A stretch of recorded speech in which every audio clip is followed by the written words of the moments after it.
Welcome to our second series of our Girl About the Globe podcast, episode number 38, where I'm continuing our series of Making a Difference When You Travel.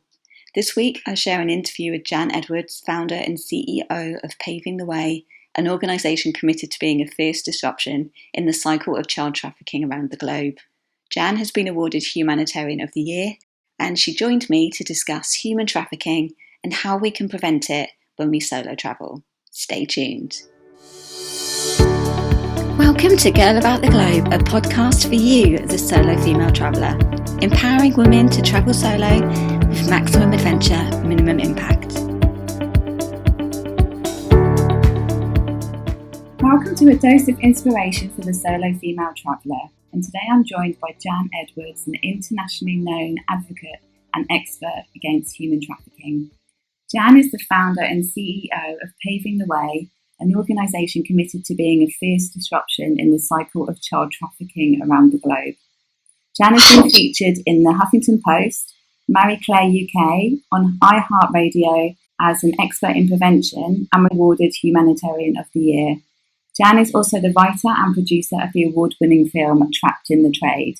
So Jan joins us today to talk about how to spot human trafficking when we travel and how to prevent it. So welcome, Jan. Thank you so much for joining me today. Thank you. Totally my pleasure. Thrilled to be on today. Fantastic. So I read a startling statistic that more than 57,000 people are victims of human trafficking, with most of them being children, teenagers and women. And I also saw that it's estimated that more than 250,000 American children and youth are at risk for sex trafficking. Mm-hmm. Such a crazy statistic and obviously extremely worrying. So, yeah. Are you able just to start by defining exactly what human trafficking is for those who aren't too sure? Sure, but I want to share just real quickly this is a $150 billion business around the globe. Wow. And it's 47 million people. Wow, okay. Yeah, 47 million. So about 5.4 million children are at risk.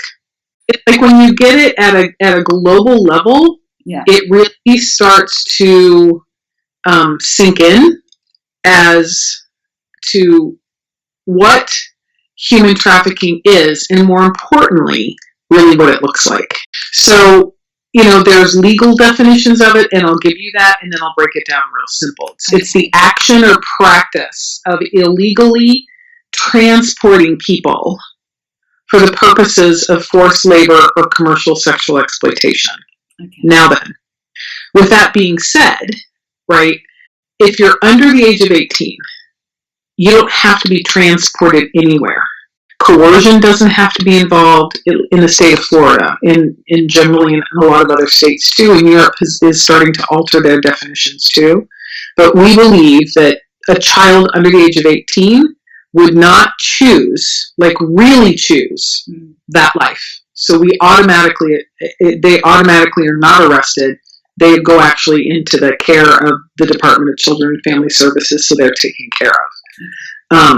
If you're over 18, human trafficking is defined as the recruitment, transportation, transfer, harboring, or receipt of persons by the means of threat or use of force, or other forms of coercion, abduction, fraud, deception, or abuse of power. Okay. Yeah, and the frightening part, here's the really, because this is a global conversation. I love the fact that you're traveling around the globe and you're encouraging other people to do the same thing, because that's really how I became aware of this. I was in Ethiopia on a medical mission a few years ago, and, I'm in a car driving with people in a foreign country. I wasn't driving. And out of the corner of my eye, I saw something, and I turned, and it was literally this very split second of, you could see children being offered up, like literally transferring of children from one person to the other. Wow. And that was in Ethiopia? And I was like, it didn't feel right, it didn't look right, but, I'm in a foreign country, there's nothing I can do about it. I'm like, okay, this is really weird. So I started talking to my hosts that were there, and they're like, oh yeah, Ethiopia is one of the number one sources of human trafficking into the Middle East. They have 7.5 million orphans. And I was like, oh my goodness. Wow, right? And so when I came home and started to discover how prevalent it was here in the United States, I was even more surprised because I, like most people, thought trafficking was an over there issue, and it is. I didn't think it was an over here issue. Yeah. And, and sadly, the most common form of human trafficking is sexual exploitation, and it's predominantly women and girls. And the second most common form is forced labor.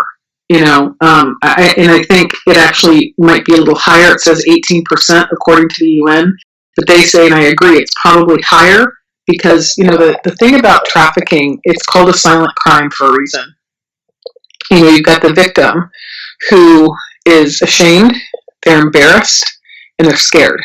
And that is actually perpetuated by the perpetrator who uses threats and force and coercion and guilt to keep them there. So labor traffickers in particular, if they're not in their home country, aren't going to say anything for fear of deportation. Yeah. And the traffickers know this and they prey on it. My next question, actually, which is what you've discovered, was going to be, can you tell us more about the history of the company? Because you founded your organisation called Paving the Way.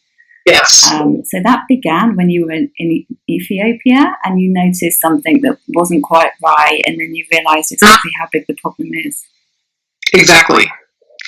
And that's, it's just not okay with me personally, that children in particular, and really any adult at risk, right? But children in particular are being sold into this unknowingly, are being forced into this unknowingly, generally by people that they love and trust, which are their parents. There's a lot of families that are enticed by, the possibility of their child having a brighter future than what they had, and these people, and they just don't know. And someone comes along and promises their child a great future, and they actually pay for the child, right? And so the parents now have money that they can actually, survive on and feed their other children. And then this child thinks they're going into this great future when they're not. And, I don't, over here, it's like I'm out to alter this globally.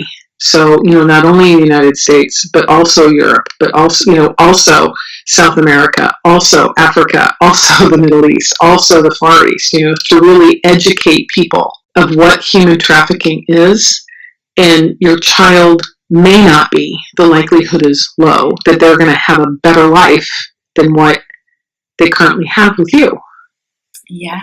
So do you think a lot of these children are sold without the parents really knowing the potential dangers for their child?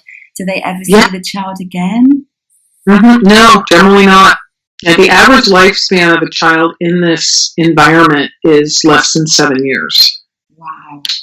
So, if they're offered up at 13 or 14, the likelihood of them seeing their 20s is very, very low. They die of disease, they are beaten to death, they try and escape and are caught, or, it's a life most of us can't even fathom. And when you talk to the survivors, and I like to call them warriors, because less than 5% make it out, okay? So these individuals, men, women, boys, girls, that actually make it out of that life, these are some badass people, that they got through it. They saw an opportunity and they took it and they left, or they escaped, or they were rescued.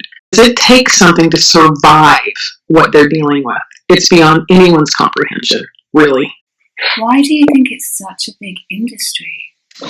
It's a great moneymaker. We'll take labor trafficking as an example, because it's one of the largest issues in Europe and Africa and the Middle East. Is if you're gonna, in really any other westernized country, if you're gonna build a building, you need carpenters, you need foremen, you need people that will manage the cement, you need people that are going to climb up on the big scaffolding, you need all those kind of people, right? In most westernized countries, you pay labor to do that job. You pay them. You pay them a wage. That's why we have organizations that protect workers. So imagine you have a budget of $5 billion to build a building, but you have no labor costs, which is about 30% of most, business costs. So instead of it costing you 30% of that, you actually get to keep that money because you are forcing people to work for free, right? On the sex trade side, one girl, is worth about $250,000 a year.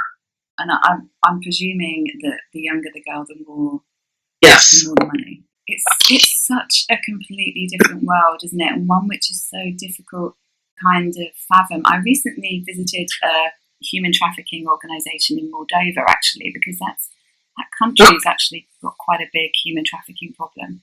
Yes, it does. And hearing some of the stories about parents that were selling their babies across the border just for money, and learning how teenagers were being enticed by people texting them, and they kind of talk about them and us, and they get them on their side so that they go against their friends and against their parents. It's just really scary how easy it is for young, impressionable women and children to actually be lured into that kind of industry. Yeah, very much so. And sometimes the parents know, right? So I'm not going to pretend they don't. Sometimes the parents know, right? And they do it willing. And I actually have the UN report on Moldova. I actually have a friend from Moldova. She works with a NGO over there. The verified victims of Moldova has grown exponentially, almost, 60%, over the past few years. And it's adults and children, which is interesting. And they actually have a special section for combating trafficking that was established by the Minister of the Interior. So there's a lot of countries that are starting to hop on board and really, it be like, no, this isn't okay. Because if you think about it, right, just economically, let's think about long-term versus short-term. You're actually giving away your future. Children are our future. Whether they're future leaders, future board members, future teachers, future scientists, you're giving away our future.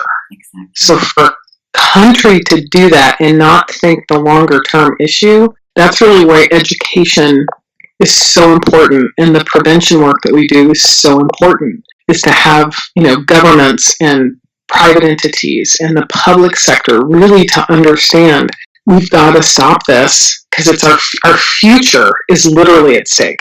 And I know that you've trained over 1,300 children and young adults, and you give regular talks, don't you, to raise awareness about sex trafficking. Mm-hmm. You've created mission ambassadors. Can you tell us a little bit more about these? Absolutely. And, I'm going to invite everyone that's listening. You can be a adjunct mission ambassador just by listening to this and really learning what the signs of trafficking are and taking action. So I have a 501c3 it's the Paving the Way Foundation, and then I have an LLC, Paving the Way. Our 501c3 goes out into communities and educates people, and I've got about 25 mission ambassadors from Arizona all the way up to Maryland. And we train them, we give them our film, our award-winning film, Trapped in the Trade, and we train them to go out and speak. And, we give them everything they need. We have monthly trainings, and we train by Zoom, so people can hop in from anywhere on the globe. And, practice leading the conversation, practice answering questions, because until you get in front of a group of people, you really don't know. You can practice all you want, right? But until you actually stand in front of other human beings and deliver this conversation, because it really is a conversation, and that's really what makes what we do so unique, is unlike it's kind of like, this is a conversation, you're asking me a question, I'm answering it, but it's actually reversed when I stand in front of a group of human beings, because I ask them very poignant questions for them to do the critical thinking, because I ask them, what would you do? If you're checking into a hotel and right next to you is an older gentleman with a clearly younger girl, she looks uncomfortable, she looks nervous, and he, you get that sense in your gut. Yeah. That's the moment to take an action.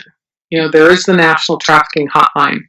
There is a ability to text. I know most countries in Europe have, hotlines as well, that you can actually pick up the phone and call somebody. And you can look at the hotel manager once they've, gone away or engage in a conversation and, say, okay, do you know what that was? Let's call the police, because she was clearly not his daughter.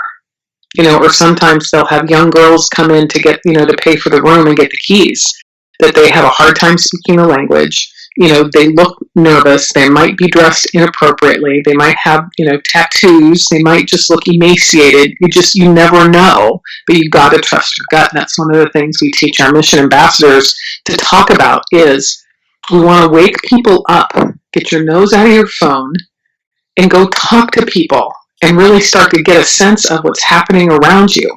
Because every time we speak, I give people the 800 number for the National Trafficking Hotline. So if you're traveling in the U.S., you're going to call 888-3737-888 and report what you see, or call 911. Almost all other countries have an emergency line. And you call that number and you tell them what you're seeing, so you can actually save a child's life. And that's how we're going to start to end this, is we're going to cut off the supply chain. Yeah.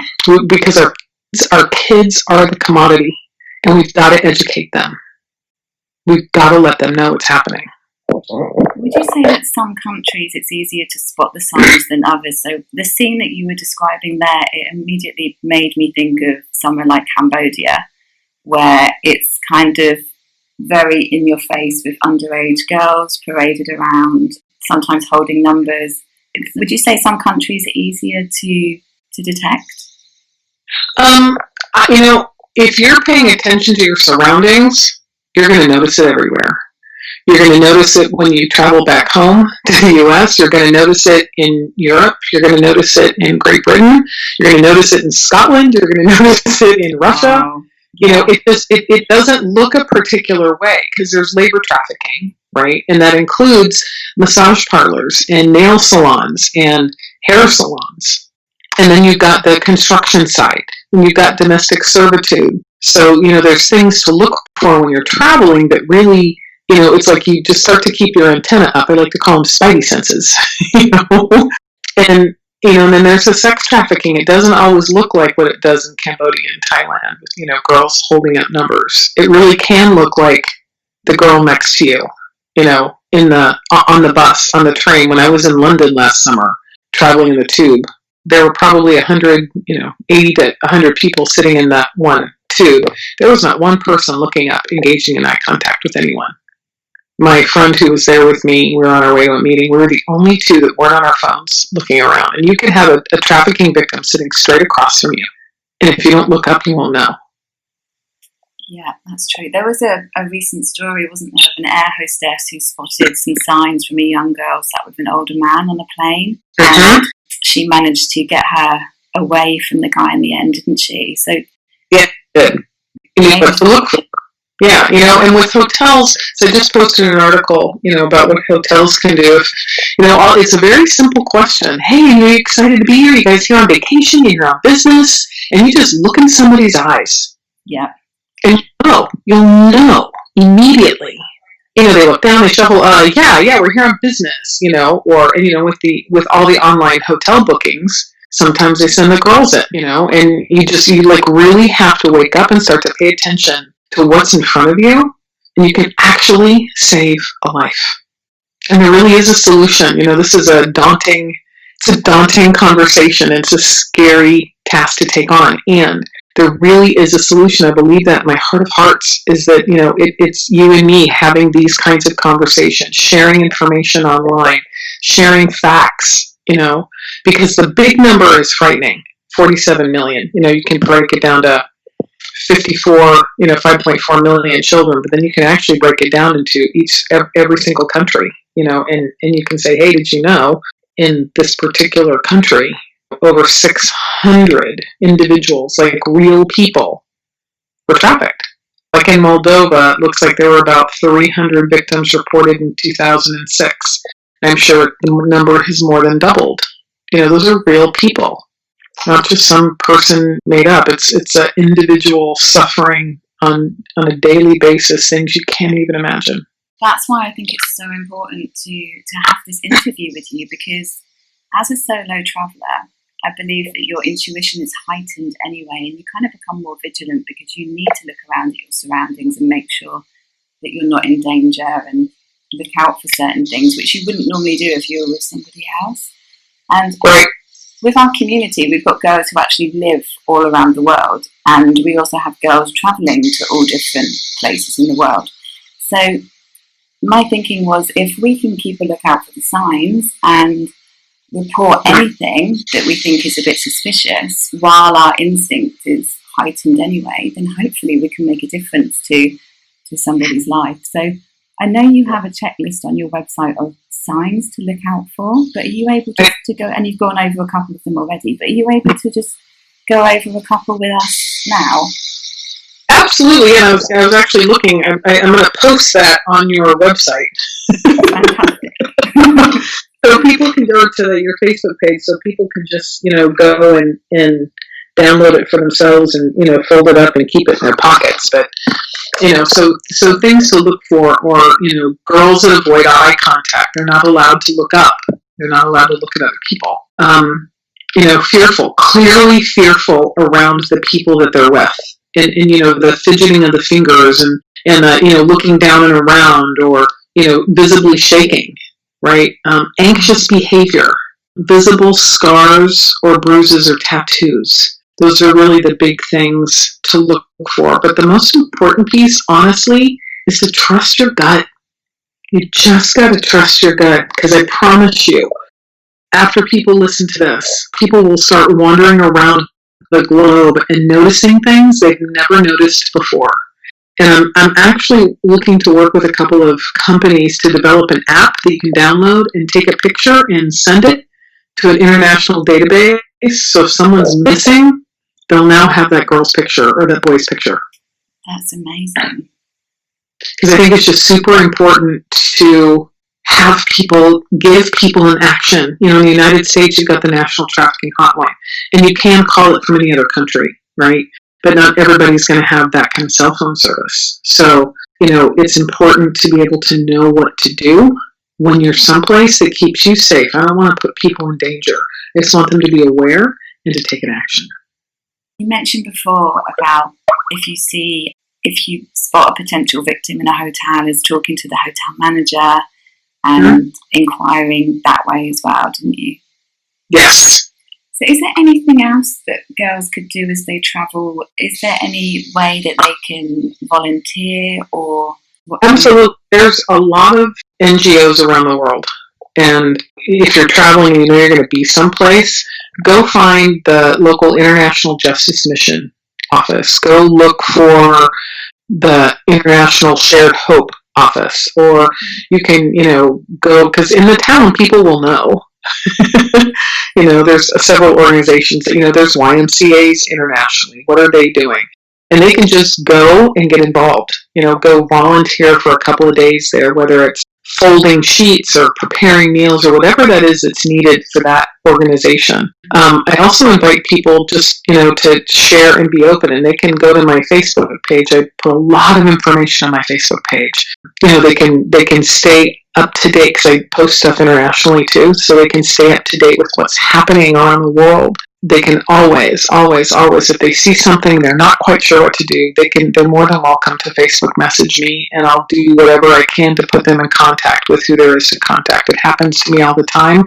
Prevention is my wheelhouse, but because I'm so active on social media and people are so distraught and they don't know what to do, they reach out to me. And then because I've got, a network of people around the world, and I connect them immediately to them. And the other thing they can do is they can actually write, if they're European and they have a home country, right? Write to your country's legislative body and have them start to develop laws. I have a friend who's an attorney down in Australia, and she works on writing laws not only for Australia but internationally. So they can always write letters or pick up the phone and call and just, implore their nation to rally behind these laws such that we can protect our children and the most vulnerable. Refugees are the most vulnerable. I actually work quite closely with War Child, and I'm really passionate about helping the children who are affected by war, because as you were saying earlier, the children are our next generation. They're our leaders. They're the people who are really going to make a difference in our world. And I believe that if a child suffers some kind of trauma, or if they feel lost or not loved, then they're more vulnerable to being human trafficked or sex trafficked, or turning into, worst case scenario, suicide bombers. But so it's so important to look after our children today and look after teenagers as well. Very much so. Because you wrote and produced an award-winning film, didn't you, called Trapped in the Trade? I did. Which shows a young girl called Samantha, and she gets trapped within a world of children. This is quite scary, actually. So she gets trapped within a world of children recruiting other children into sex trafficking. So what was the response to the film?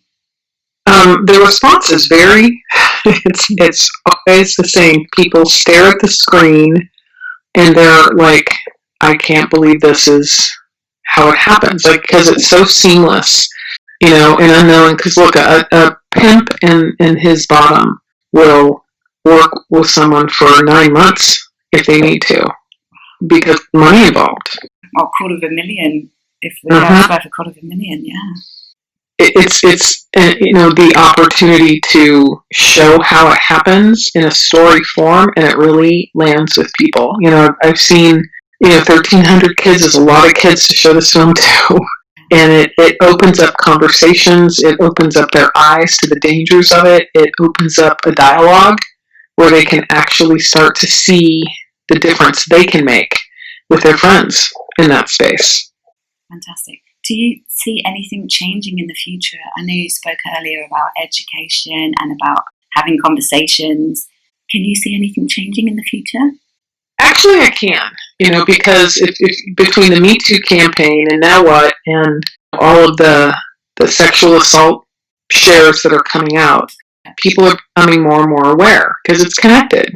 Children that have been sexually assaulted or women that are victims of domestic violence, along with children in the foster care or orphanage systems, they are, it's the pipeline into this life because they already are, dealing with some life challenges that really don't prepare them for someone to come on and give them love. So I think the fact that more and more people are talking about it's important. I think that more and more, not only here in the United States, but internationally, legislation is being worked on and passed for more and more people to work together so we actually can catch the bad guys. And I think the third piece really is, the end demand or people not porn movements, because it really is about ending the demand as well. It's a triangle. You've got the person being sold, you have the person selling them, you have the person buying them. And there was a great study done actually over in Europe, and it interviewed over 600 men that were not only addicted to pornography, but also bought, sex. And